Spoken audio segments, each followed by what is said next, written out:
Patreon और अन्य माध्यमों से नेशनल दस्तक का सहयोग करने वाले सभी दर्शकों का बहुत बहुत शुक्रिया। आपके सहयोग से ही बहुजन मीडिया को नई ऊंचाई मिल रही है और मनोबल और अधिक बढ़ रहा है। आशा है आगे भी आप हमें ऐसे ही सपोर्ट करते रहेंगे। धन्यवाद। लद्दाख में चीन और भारत के बीच काफी समय से चल रहे विवाद के बाद चीन पीछे हटने के लिए तैयार हो गया है। लेकिन हैरान करने वाली बात यह है कि प्रधानमंत्री नरेंद्र मोदी ने कहा था कि सीमा पर सब कुछ सही है, ना कोई अंदर आया है, ना भारतीय सैनिकों ने चीन के पोस्ट पर कब्जा किया है। लेकिन जब सब कुछ सामान्य था तो दोनों देशों के बीच इतनी बातचीत किस विषय को लेकर हो रही थी। वहीं इस मामले में लोकसभा सांसद असदुद्दीन ओवैसी ने केंद्र सरकार पर निशाना साधा है। उन्होंने ट्वीट करके सरकार पर सवाल खड़े किए। लोकसभा सांसद ने ट्वीट करते हुए पूछा, जब चीन सीमा में घुसा ही नहीं तो किस बात की डी-एस्केलेशन। उन्होंने विदेश मंत्री के बयान को लेकर 3 सवाल खड़े किए। साथ ही उन्होंने ANI की उस खबर को रिट्वीट किया है जिसमें विदेश मंत्रालय की ओर से डी-एस्केलेशन की बात की गई है। ओवैसी ने सरकार से पहला सवाल पूछा कि किसी भी सूरत में डी-एस्केलेशन का मतलब क्या है। चीन को वो करने देना चाहिए जो वह चाहता है। दूसरा उन्होंने पूछा, PMO के मुताबिक ना कोई घुसा है ना कोई घुसा हुआ है, तब डी-एस्केलेशन क्यों। वहीं तीसरा सवाल पूछा कि हम चीन पर भरोसा क्यों कर रहे हैं जब 6 जून के समझौते के बाद उसने धोखा किया है। क्या चीन ने डी-एस्केलेशन का भी वादा किया था।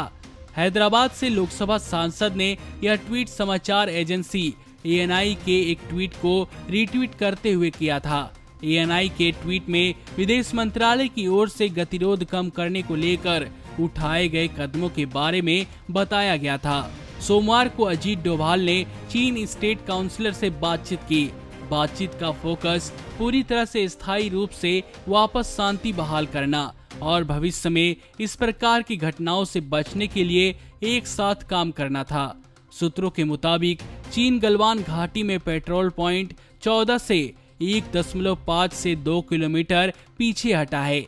आपको बता दें कि सरकार ने यह बात मानने से इनकार कर दिया था कि चीन भारत की सीमा के करीब आ गया था। लेकिन अब सरकार की तरफ से ही कहा जा रहा है कि चीनी सैनिक करीब 2 किलोमीटर पीछे हटे हैं।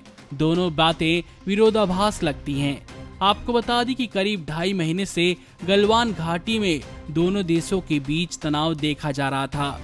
वहीं इतने समय के बाद अब जाकर चीन ने पीछे हटने का फैसला लिया है, जिससे पता चलता है कि सरकार शुरुआती दौर में चीन पर दबाव बनाने में नाकामयाब रही थी। नमस्कार। नेशनल दस्तक अपनी आर्थिक जरूरतों को पूरा करने के लिए अपनी ऑडियंस पर निर्भर है। बहुजन समाज से संबंधित मुद्दों को उठाने के कारण YouTube की तरफ से नेशनल दस्तक की कई वीडियो पर एड्स नहीं दी जाती, जिसके कारण हमें आर्थिक समस्याओं का सामना करना पड़ रहा है। आपका एक छोटा सा कदम बहुजन मीडिया को बचा सकता है।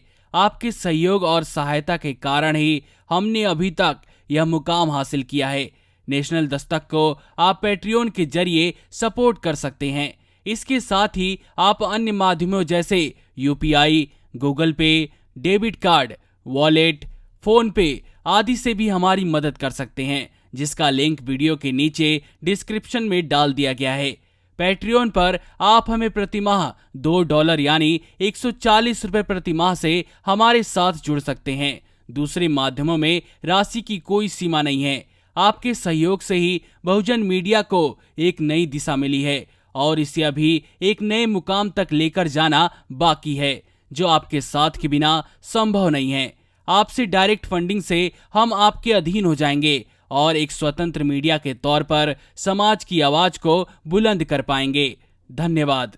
नेशनल दस्तक को देखने वालों से अपील है कि वह नेशनल दस्तक के सपोर्टर फॉर्म को भरें ताकि हम सीधे आपसे जुड़ सके। नेशनल दस्तक की आपसे गुजारिश है कि अगर इसको बचाना चाहते हैं तो नेशनल दस्तक को सब्सक्राइब करने के लिए रेड कलर के सब्सक्राइब बटन को दबाएं, फिर बेल आइकन की घंटी दबाएं। नेशनल दस्तक को बचाने के लिए बहुत जरूरी है कि हर खबर को शेयर करें, लाइक करें, कमेंट जरूर करें।